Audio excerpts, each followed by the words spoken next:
హిందూపురంలో municipal అధికారులు మరోసారి ఉక్కుపాదం మోపుతున్నారు. పట్టణంలోని రైల్వే స్టేషన్ రోడ్డు వెడల్పు పనులకు ఆటంకంగా ఉన్న అక్రమ నిర్మాణాల తొలగింపు ప్రక్రియను వేగవంతం చేశారు. భారీ పోలీస్ బందోబస్తు నడుమ ఇప్పటికే కొన్ని కీలక నిర్మాణాలను నేలమట్టం చేశారు. ఈ కూల్చివేతలపై భవన యజమానులు అభ్యంతరం వ్యక్తం చేస్తూ హైకోర్టును ఆశ్రయించారు.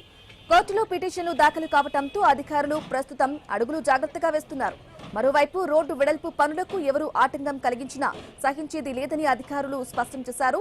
ఇక హైకోర్టు పిటిషన్లపై లీగల్ టీంతో సంప్రదింపులు జరుపుతున్నామని, చట్టపరమైన సలహాల అనంతరం మిగిలిన అక్రమ కట్టడాలను కూడా ఎట్టి పరిస్థితుల్లోనూ తొలగిస్తామని హెచ్చరిస్తున్నారు.